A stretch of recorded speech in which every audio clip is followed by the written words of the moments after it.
अब कथा आती है उत्तानपाद की। मनुजी महाराज के दो लड़के थे, उत्तानपाद और प्रियव्रत। पहली कथा उत्तानपाद की आ रही है।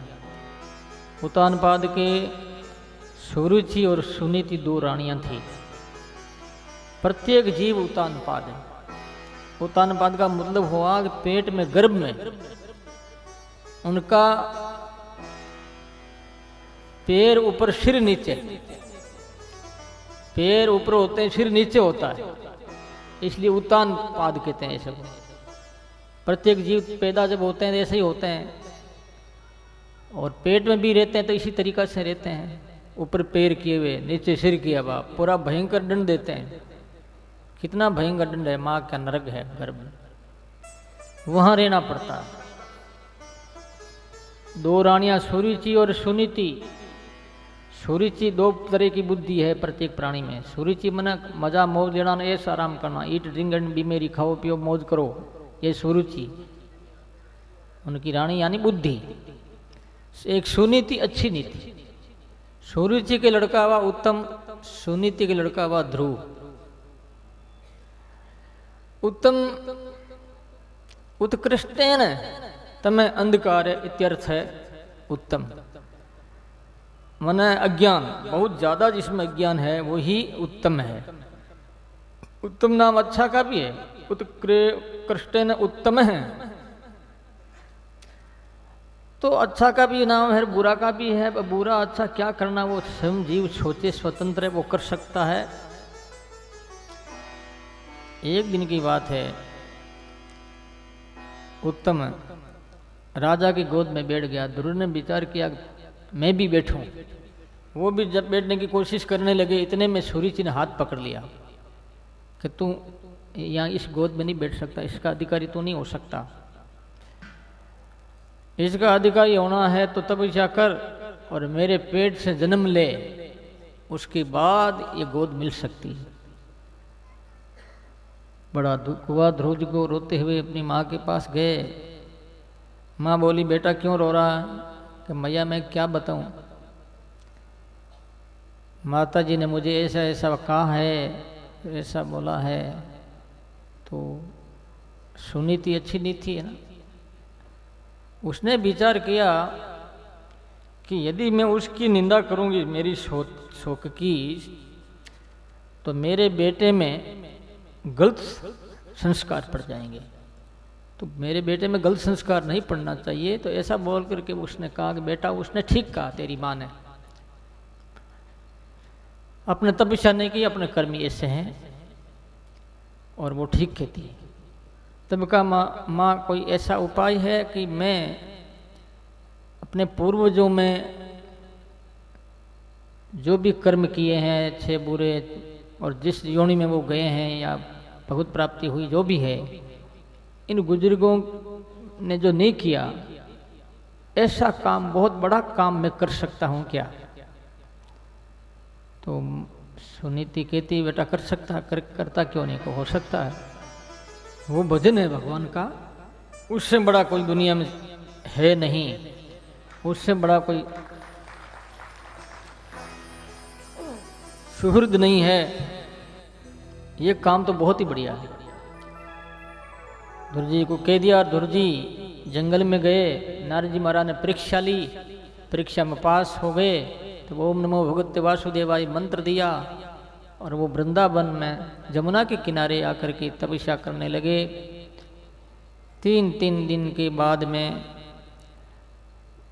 बेर खा करके रहे वो। 1 महीने तपस्या की। 6 दिन के बाद में, 6 दिन के बाद में एक बार वो सूखे पत्ते खाते थे। ऐसे करके 1 महीना ऐसे बिता दिया।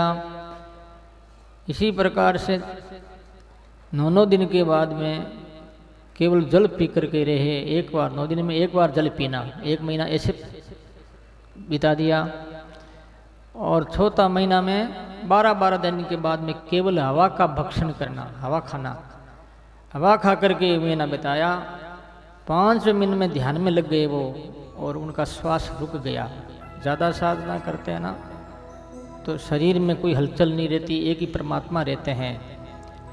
सारी इंद्रियां शिथिल हो जाती है, निर्बीज जैसे हो जाती है, काम तो करती है लेकिन वो काम करने की स्फुरना व्यक्ति को महसूस नहीं होता। तो सज्जनों, उनके व्यष्टि से समष्टि पर असर हुआ।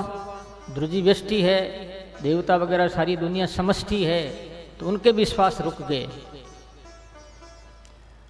दुखी हुए, भगवान से प्रार्थना की। भगवान ने कहा भाई ध्रुव जी तपस्या करते हैं इसलिए ऐसा हुआ, मैं उनको भी जगाता हूँ और उनका काम पूरा करूँगा, वरदान दूंगा, अब तुम चिंता मत करो। देवता चले गए। भगवान विष्णु वहाँ पे आए, देखा तो आंख बंद है और ध्यान में लगे में परमात्मा का ध्यान कर रहे हैं। विष्णु शंख चक्र गदा पद्म उनकी मूर्ति उनके हृदय में विराजमान, ऐसा ध्यान हो रहा है। भगवान ने कहा ध्रुव ध्रुव बेटा मैं आया हूँ, तो आंख तो खोल। उनको तो पता नहीं था। फिर भगवान ने उस मूर्ति को अलक्षित कर दी, अदृश्य कर दी। अदृश्य करते ही ध्रुव ने आंख खोली, आगे देखो तो भगवान सामने।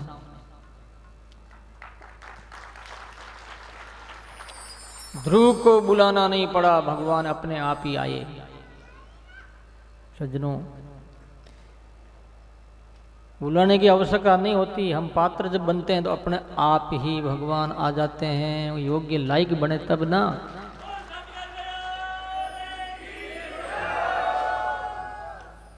एक बार पंढरपुर में पुंडरीक भगवान का जो मंदिर है उनमें विठल भगवान कृष्ण और रुक्मणी समझवा, विठल भगवान कृष्ण एक ही बात है। तो हजारों की संख्या में लोग आ रहे हैं और भगवान आंख बंद कर ली। रुक्मणी कहती है कि महाराज लोग तो कितने श्रद्धालु है, आस्था है और दर्शन पिपासु है, आप आंख बंद क्यों की? ये रुपया चाट रहे हैं, वो चाट रहे हैं। तो भगवान बोले हैं रुक्मणी तेरे को पता नहीं, वो मेरे लिए नहीं आए हैं। कोई तो रुपये के लिए आया है, कोई बेटा बेटी के लिए आए हैं, कोई सत्ता प्राप्त करने के लिए आए हैं। मेरे लिए तो कोई आया ही नहीं, मैं किसको देखूं? मेरे लिए आता है तुकाराम। आज तुकाराम आया नहीं क्योंकि वो बीमार हो गया, बुखार चढ़ गया। चल मेरे साथ, हाथ पकड़ करके भगवान विठल रुक्मणी का हाथ पकड़ कर तुका जी के घर जा रहे हैं। दुनिया जा रही है मंदिर में और वो जा रहे हैं तुका जी के घर पर।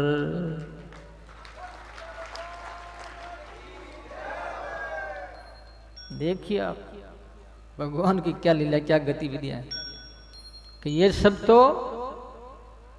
मेरे लिए नहीं आए हैं, मेरे लिए वो आता है रोज।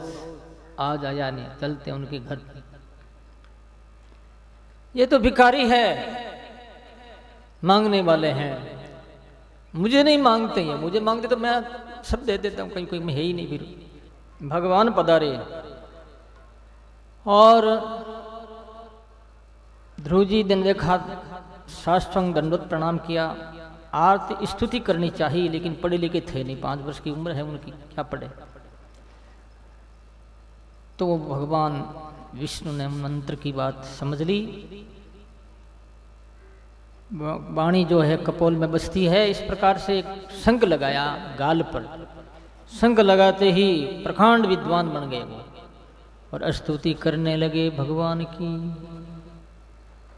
कि महाराज आपने कृपा करके मेरी वाणी को जगा दिया और इंद्रियों को प्रेरित कर दिया। ये सब आपकी मेहरबानी है। स्तुति की गई, भगवान ने वरदान दिया ऐसा तुमको मिलेगा पद जो आज तक किसी ने भी प्राप्त नहीं किया, तुम्हारे पूर्वजों ने किसी ने भी प्राप्त नहीं किया। ऐसा ध्रुव लोक ऐसा पद मिलेगा और तुम जाओ 36,000 वर्ष तक तुम राज करोगे, फिर गंगा के किनारे तपस्या करोगे। तपस्या करने के बाद विमान आएगा, विमान में बैठ करके तुम ध्रुव लोक में जाओगे। भगवान के करके अंतर्ध्यान हो गए। ध्रुव जी वहाँ से रवाना हुए। नारद जी ने समाचार दिया राजा को, तो राजा भी दल बल के साथ और दृष्टा और दृश्य के साथ लंबा चौड़ा काफिला अपने साथ लेकर के उनकी बदावना करने के लिए वो आ रहे हैं। देखो आप बदावना हो रहा है, बाजे बज रहे हैं, नर्तकियां नाच रही है।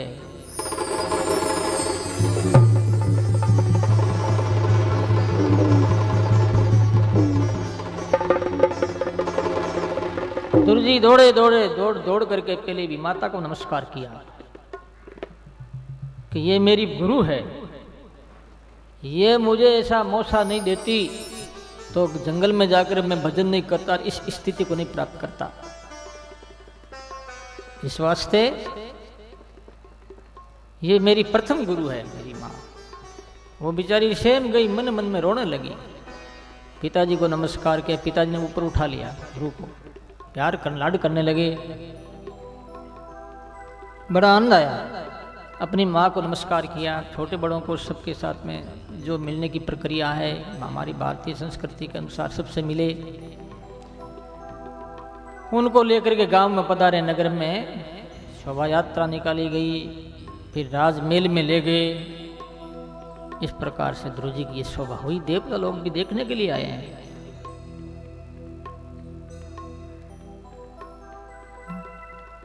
ता पर कृपा करे सबको ही, जहाँ पर कृपा राम की हुई। जहाँ पर कृपा राम की हुई, ता पर कृपा करे सब कोई। ता पर कृपा करे सब कोई। जिस पर राम की कृपा हो जाती है उस पर सब कृपा करते हैं।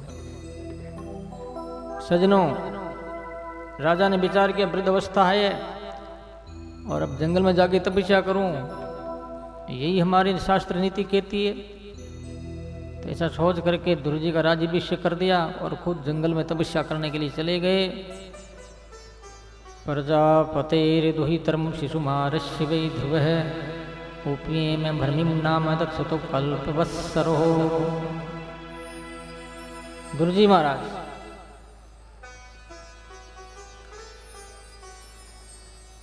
प्रजापति दुहितर शिशुमार नाम करके प्रजापति था, उनकी लड़की के साथ में शादी की।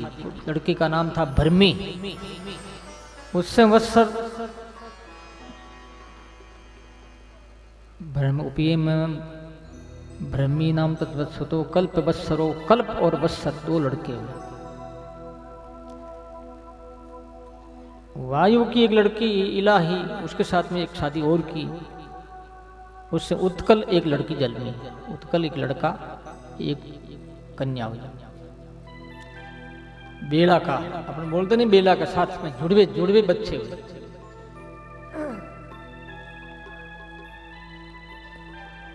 एक दिन की बात है कि उत्तम शिकार करने के लिए गया जंगल में, यक्षों ने मार दिया।